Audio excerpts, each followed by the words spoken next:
Assalamualaikum warahmatullahi wabarakatuh. Nama saya Cut Aida Ella Fadliati. Saya mahasiswi PJJ PAI UIN SSC. Kali ini akan membahas mata kuliah FIQ untuk memenuhi tugas UTS, yaitu tentang eksplorasi fikih kesehatan, tentang ketentuan puasa bagi orang sakit. Seperti kita ketahui, ajaran-ajaran agama Islam itu hukumnya tegas tapi luas, tidak memberatkan, bahkan justru menghendaki kemudahan.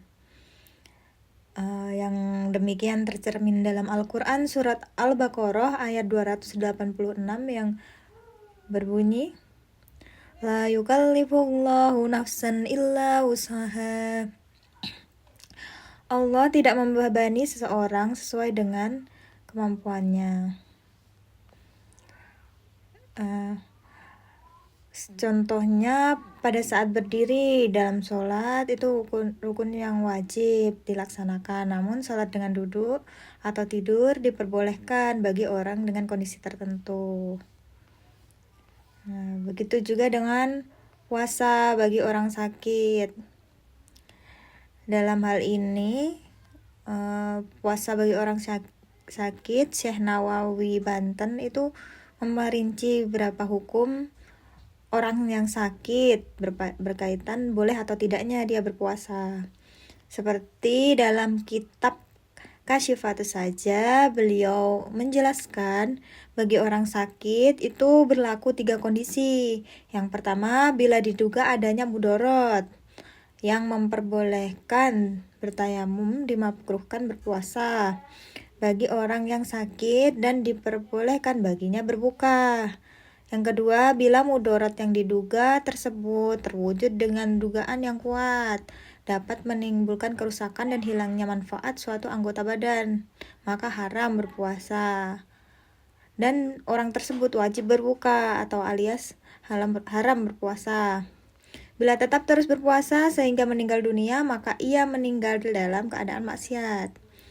Terus yang ketiga, bila sakit yang diderita adalah sakit yang ringan seperti pusing, sakit telinga, dan gigi, maka tidak diperbolehkan berbuka atau alias wajib berpuasa, kecuali bila dikhawatirkan akan bertambah sakitnya dengan berpuasa. Itu pada kitab Kasyifatus saja oleh Syekh Muhammad Nawawi Al-Bantani. Pada sisi medis, dokter umumnya tidak serta-merta juga memperbolehkan atau melarang pasien yang dalam kondisi tidak sehat. Sebenarnya penderita sakit itu sendiri yang dapat merasakan apakah dirinya mampu, kuat berpuasa atau tidak. Meski demikian, dalam hal ini pemeriksaan dokter juga perlu dilakukan. Apakah diperiksa apakah penderita ini layak berpuasa atau tidak berpuasa. Tidakkah berpuasa itu justru memperberat penyakitnya. Dalam kondisi tertentu seseorang boleh yang menderita suatu penyakit berpuasa, tetapi dengan pembatasan tertentu. Puasa dapat bermanfaat untuk kesehatan, namun bagi penderita penyakit tertentu seperti MAH, gangguan jantung, batu ginjal, dan kencing manis itu diperlukan pertimbangan khusus. Misalnya pada sakit MAH itu tidak semua penderita MAH mengalami gangguan saat puasa. Beberapa bahkan merasa MAH-nya membaik. Namun dengan kondisi fisik dan psikologis mempengaruhi dampaknya. Konsultasikan dengan dokter harusnya kalau yang sakit MAH ini. Lalu yang menderita gangguan jantung, kemampuan berpuasa itu bergantung pada tingkat keparahannya. Misalnya penderita tingkat 1 sampai 4 itu dianjurkan tidak berpuasa karena akan memperburuk kondisi. Penderita tingkat 1 dan 2 itu dapat berpuasa dengan manfaat mengurangi beban jantung jika aktivitas fisik dibatasi. Selanjutnya untuk penderita batu ginjal. Penderita batu ginjal tanpa komplikasi biasanya boleh berpuasa. Sebaliknya, penderita dengan komplikasi seperti kolik, ginjal, atau pasca operasi itu disarankan tidak berpuasa hingga kondisinya stabil. Lalu untuk penderita penyakit kencing manis atau diabetes boleh berpuasa jika fungsi hati dan ginjalnya bagus. Kadar gula darah terkendali dan tidak ada komplikasi berat.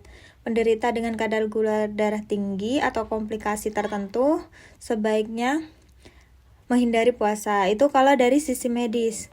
Nah, dalam semua kasus penyakit perlu konsultasi dengan dokter untuk memastikan keamanan berpuasa sesuai kondisi kesehatan masing-masing.